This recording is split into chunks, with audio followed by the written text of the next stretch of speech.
Beaches used to be one of my favorite places in the world, until one summer changed everything. I was about 6 when my love for the ocean began. Every summer, my family and I would head to our beach house for long weekends. Sometimes, if I was lucky, I got to spend those weekends at my friend Danny's place instead, which was even better. This particular story took place years later, when I was 17. That summer, Danny, our other friend Miles, and I planned a guy's weekend at Danny's family's beach house in a quiet little town off the Jersey coast, Barnegat Shores. Miles had just gotten his license, so we all piled into his car and made the 2-hour drive down. The ride was wild. Miles wasn't exactly a smooth driver, swerving and yelling at potholes like they owed him money, but we were in high spirits and couldn't stop laughing the whole way there. Once we arrived, we dropped our bags in our rooms and got settled. The house was set up in a way that really matters to this story. There was a front door, a garage that connected the backyard to the street, a sliding glass door in the back, and an upstairs deck that connected the second floor bedrooms. A spiral staircase led from the deck down to the backyard, which opened up to a narrow lagoon with other houses across the water. That night, we invited a group of girls over, Natalie, Bella, and June, who we knew were vacationing nearby. I had brought some weed, and we managed to sneak a couple bottles of booze from our parents. We were just a bunch of dumb teenagers feeling like kings for the weekend. We all ended up chilling in the hot tub out back, music playing, laughing, the smoke from our joints mixing with the steam from the water. It was perfect, until it wasn't. Danny suddenly turned the music down, his face pale. He was staring over my shoulder at the other side of the lagoon. I turned to look, but didn't see anything at first. I figured he was messing with us. "Come on, dude. People live here," I said, but Danny didn't laugh. "I know the people across the lagoon, but they're in South Carolina for the week." That got the girls nervous. They wanted to go back inside. None of us argued. We climbed out of the hot tub and started drying off. That's when Miles cursed under his breath and pointed toward the water. We all turned. At first, we couldn't see clearly, but as a car drove by on the road behind the house, the headlights briefly lit up the other side of the lagoon. That's when we saw them. 4 tall figures standing motionless on the opposite dock, all of them facing us. "Get inside," Danny said, voice shaking. We hurried to the sliding door. As soon as we shut and locked it, we heard it. Splash, splash, splash, splash. They were swimming across the lagoon. The panic was instant. Miles locked the back door. Danny bolted to the front. We all ran into a room that couldn't be seen from the outside and waited, too scared to speak. Then Miles whispered, "I forgot to lock the door upstairs, the one on the deck." Seconds later, we heard footsteps above us.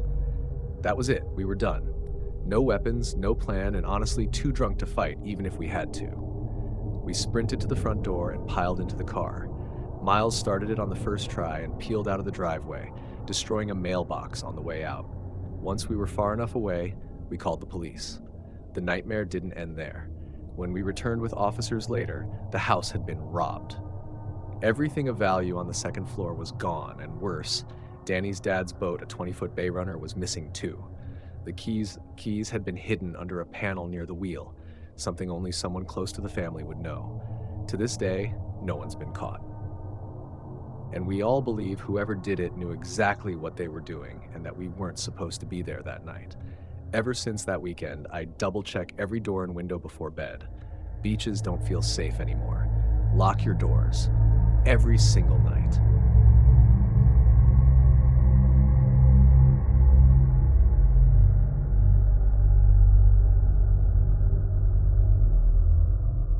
This all went down a few years ago when I was 22.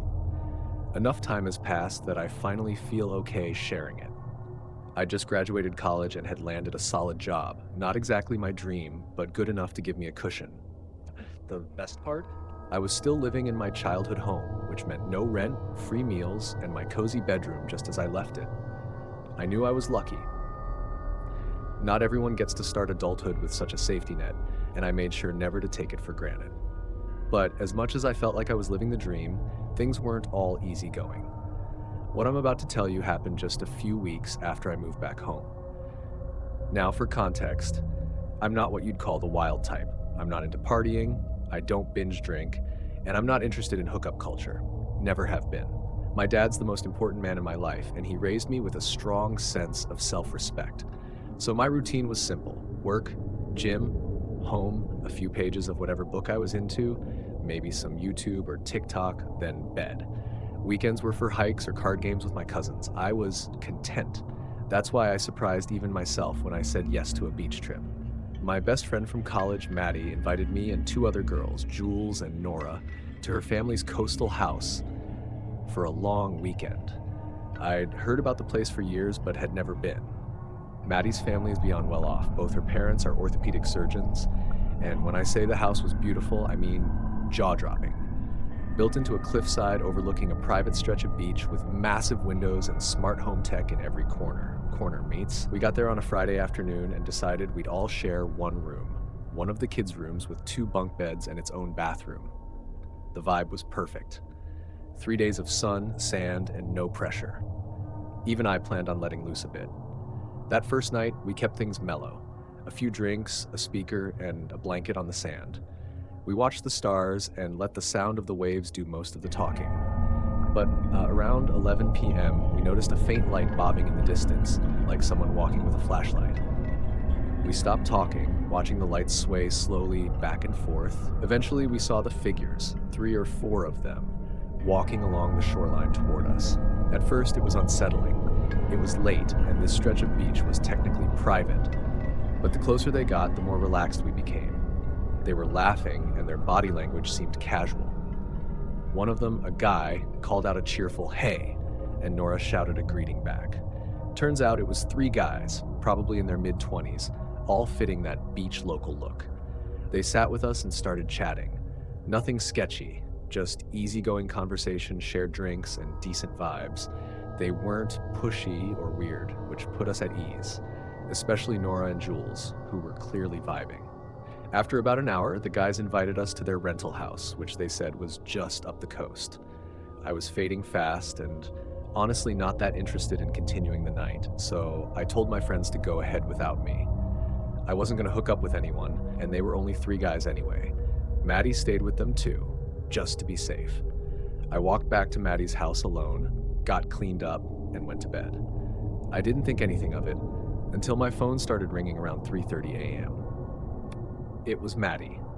I picked up groggily, expecting her to ask me to unlock the gate or something. But the moment I answered, I sat straight up in bed.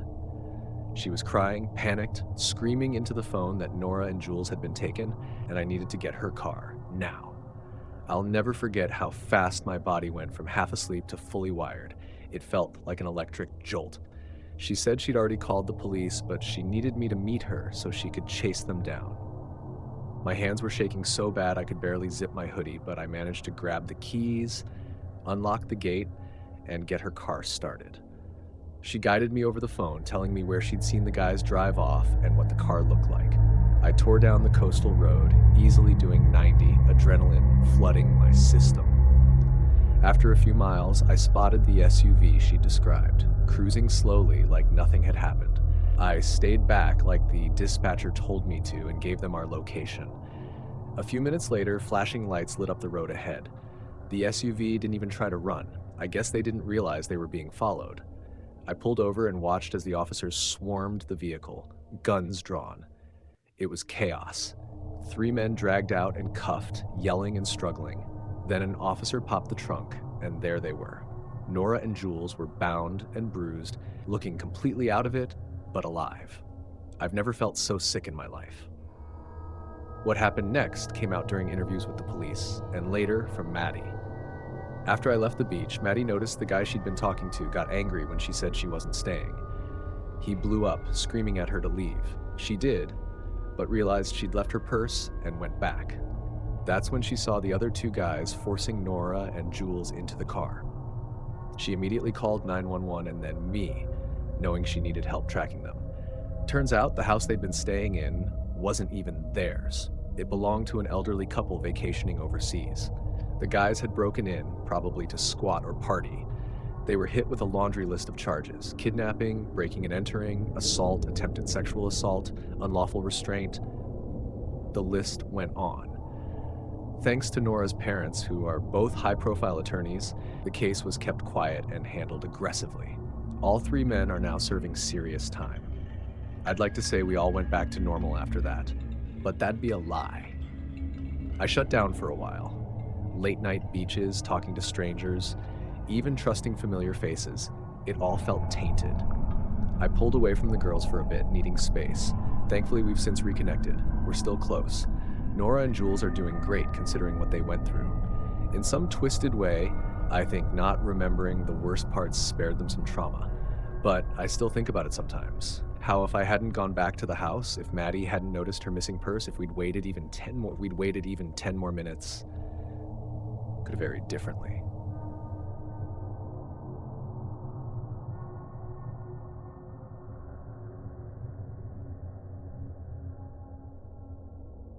This happened just a few months ago in early spring. It was one of those weird transitional phases in my life. I just graduated, had no real responsibilities yet, and way too much free time on my hands. I finished school a semester early, which seemed like a brilliant idea when I was drowning in assignments. But once I actually had all this free time, I had no idea what to do with it. My full-time job wasn't starting until mid-May, and most of my friends were still busy with finals or projects, so until then, I was just drifting, stuck between two chapters of my life. It was honestly pretty unsettling and made me feel kind of useless. I'm someone who always needs to be productive, so just sitting around day after day watching time slip by was killing me. That's probably why I said yes when my mom asked me to check on my Aunt Linda's lake house. It was an easy favor. Drive down to Ocean View Shores, make sure nothing was leaking or broken, and do some minor upkeep to save Linda the cost of hiring a handyman. Oh, and I should mention I'm from New Jersey and Linda's place is in Maryland, so the drive wasn't bad, about 2.5 hours. The house itself is huge, the kind of place where our entire extended family gathers every summer. Around 20 people cram in, playing card games and having too many drinks. Honestly, those are the only two things we really bond over. The house isn't right on the lakefront, but is nestled in a quiet neighborhood surrounded by tall reeds and winding country roads. Fast forward to some random weekday, which honestly, I can't even remember, maybe a Wednesday or Thursday. I left in the late afternoon, which looking back was probably a bad call. The drive was pretty uneventful, and when I arrived, everything looked normal. I went inside and worked through Linda's checklist, checked the faucets, the electrical panel, walked around the property. All seemed fine. To be honest, it felt weird being there alone. I'd never seen the place without scattered board games and the noise of family members drinking and laughing.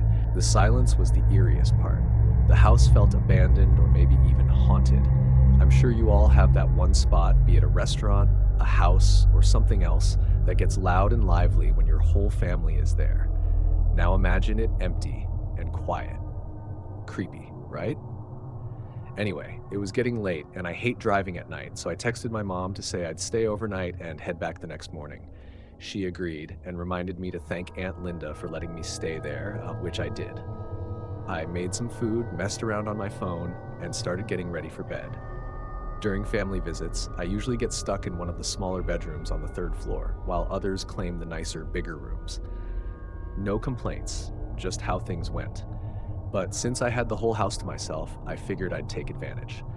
The master bedroom on the 2nd floor has a private bath, a massive walk-in closet, and a ridiculously comfy bed.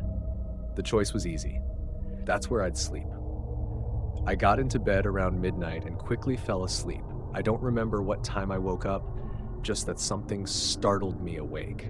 Still groggy, I was certain I'd heard a noise from the closet, like something falling inside. Without making any sound, I tried to look at the closet, but even that small movement made my heart race.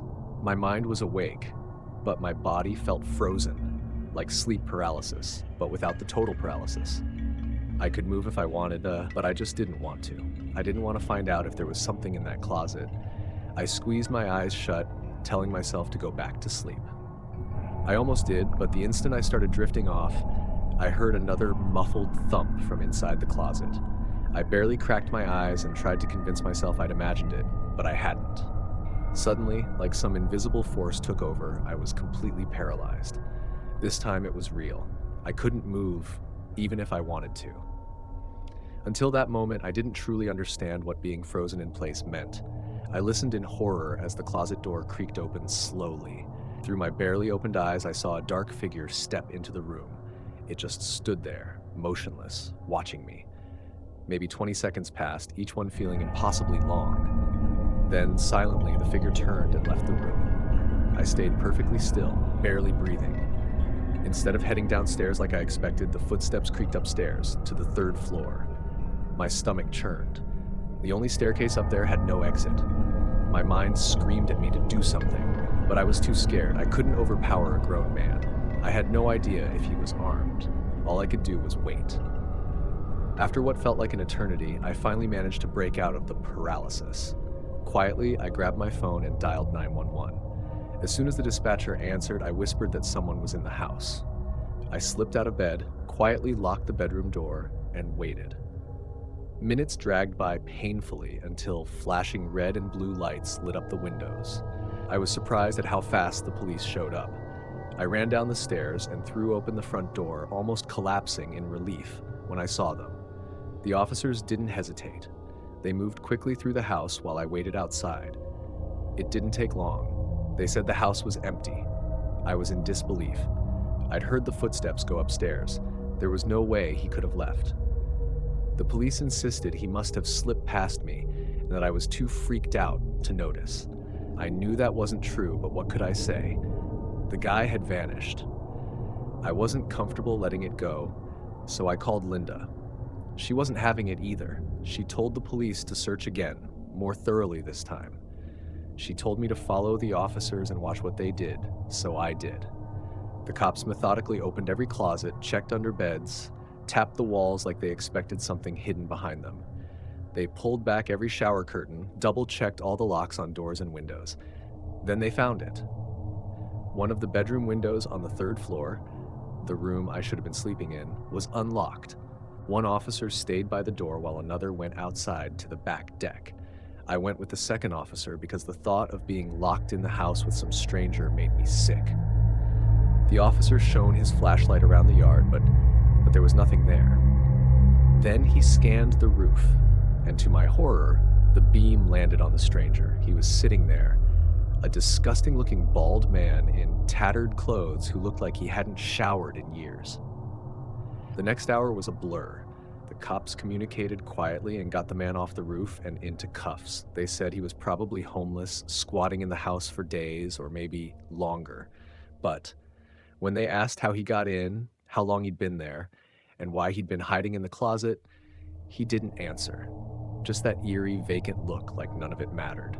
He was in the back of a police car shortly after, and that was it. The whole thing was so crazy that it's still hard to wrap my head around. No matter how much I try, I can't figure out why that man hid in that closet of all places. Maybe he heard me enter and hid there first. I still don't know how he got into the house. Linda doesn't either. It's impossible to get to the roof from the ground, so that explanation feels unlikely. The rest of my family has been insisting Linda upgrade her home security, but she refuses every time for reasons I can't explain. The thought that night, if I'd been sleeping in my assigned bedroom, things might have ended very differently. That thought still haunts me.